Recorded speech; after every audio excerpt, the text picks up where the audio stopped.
this example, we are going to use the method of Lagrange multipliers to find the optimized value of the function f subject to the constraint 10x plus 8y equals 200.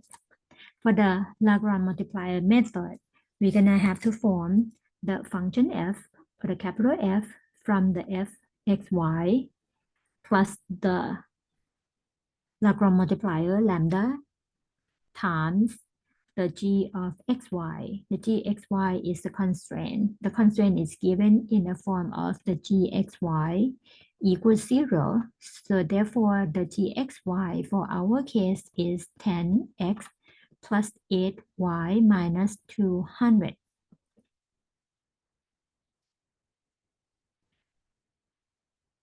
The Lagrange function is 15 x to the 0.4 times y to the power 0.6 plus the lambda multiplied by 10x plus 8y minus 200. Now the Lagrange function is formed. That's step 1.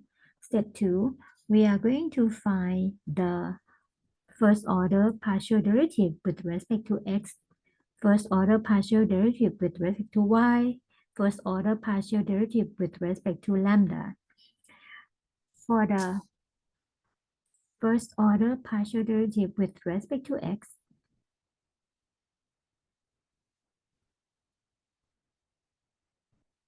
x will be treated as the variable. X here, x locating here, x there. Then we have 15 times 0.4, which is 6, times x to the power 0.4 minus 1 becomes negative 0.6, and then multiply by y to the 0.6, which is treated as a constant multiply, plus 10 times lambda. And then the partial with respect to y, similar way, is lambda. So 10x plus 8y minus 200. We treat y as the variable. Then the first order partial derivative with respect to y is 0.6 times 15, times 9. No, sorry, 0.6 times 15. Yes, it becomes 9 times x to the power 0.4, which consider the constant multiple. And then the power of the y now becomes 0.6 minus 1 or negative 0.4 plus 8 times lambda. And then the partial derivative with respect to lambda, we're gonna treat lambda as the variable.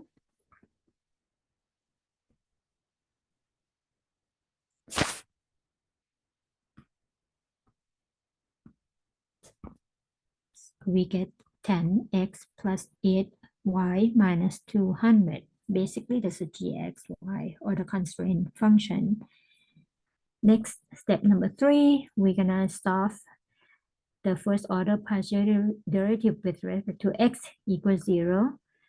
First order partial derivative with respect to y equals 0, and the first order partial derivative with respect to the lambda equals 0 as a system, and find the x and y that satisfy this system. So if x equals 0 is 6. I'm going to write the negative power as a positive power by writing it down to the bottom. Make it as a denominator. Plus 10 lambda equals 0.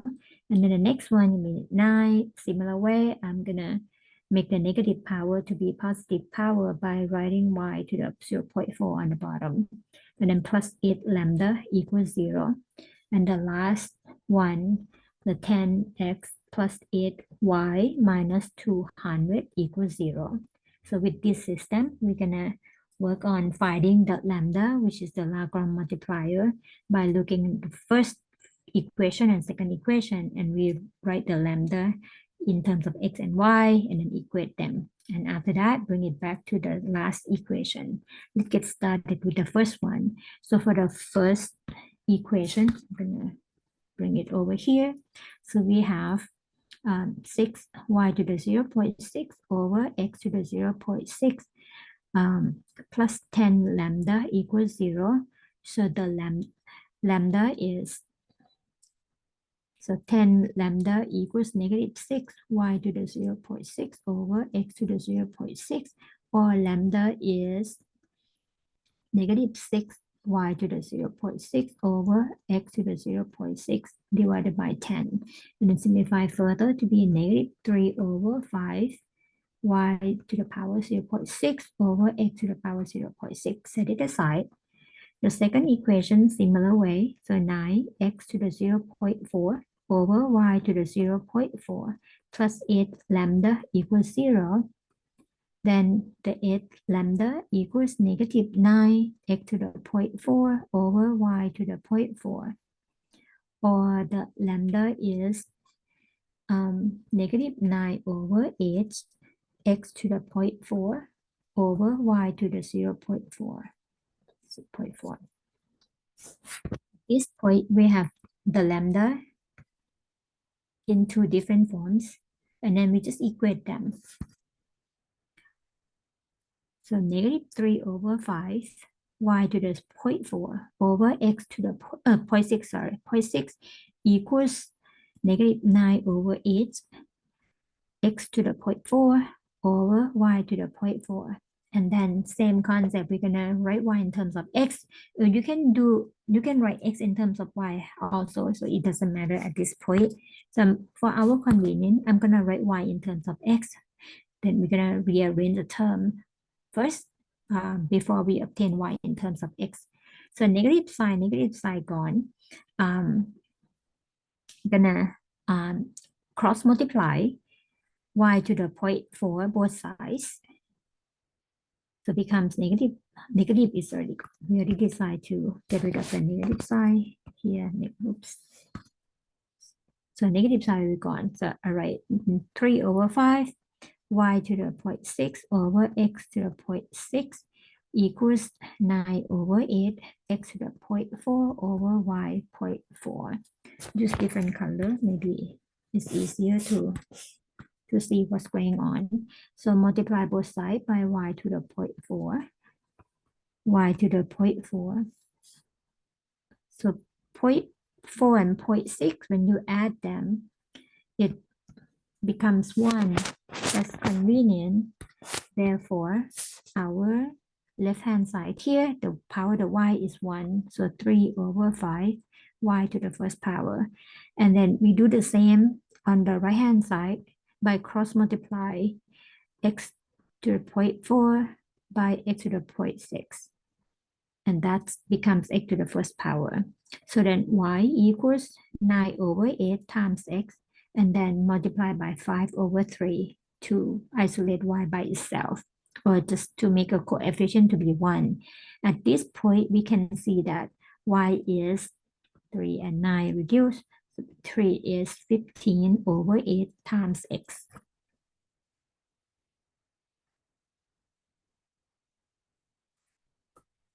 After we get y, we can bring it into the, I'm gonna box this out here, into the last equation of the system that we did not use yet.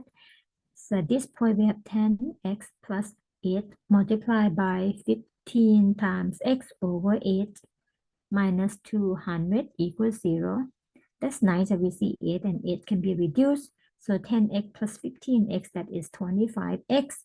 Add 200 both sides. So 25x equals 200, or x equals 200 divided by 25 turns out to be 8.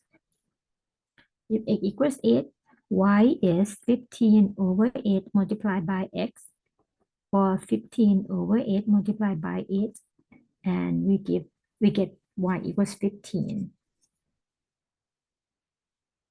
Now we got both x and y. That's the same as the answer that we are given.